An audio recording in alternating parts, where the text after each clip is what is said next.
আসসালামু আলাইকুম, আমি ডক্টর রায়হান রাব্বি। তো আজকে একটা বিষয় নিয়ে আলোচনা করব যে অনেক ছোট বাচ্চাদের ক্ষেত্রে দেখা যায় যে এরকম ফেসে রেডিশ আকার ধারণ করে। জন্মের পরে আমরা পেয়ে থাকি যে এরকম রেডিশ আকার ধারণ করে। এটা একটা কনজেনিটাল ম্যালফরমেশন, এটা জন্মগত একটা ত্রুটি।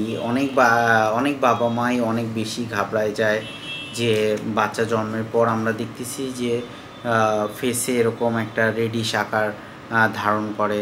তো এইটা কি? এটা একটা কনজেনিটাল ম্যালফরমেশন, এটাকে বলা হয় পোর্ট উইং স্টেইন।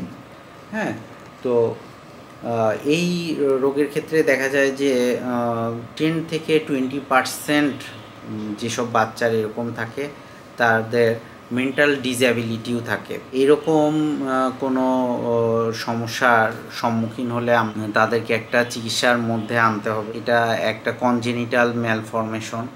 তো পোর্ট উইং স্টেইনের বাচ্চাগুলো দেখা যায় যে তারা সামাজিকভাবে যখন বড় হয়ে যায়, সামাজিকভাবেও একটু মেন্টাল ডিসএবিলিটিতে ভোগে। তারপরে তাদের ফেসে যেমন এক ধরনের দাগ থাকে, এই জন্য তারা একটু ইনফিরিয়র কমপ্লেক্সিটিতেও ভোগে। তো চ্যানেলটি ভালো লেগে থাকলে সাবস্ক্রাইব করে রাখতে পারেন। সবাই ভালো থাকবেন, সুস্থ থাকবেন। ধন্যবাদ সবাইকে। আল্লাহ হাফেজ।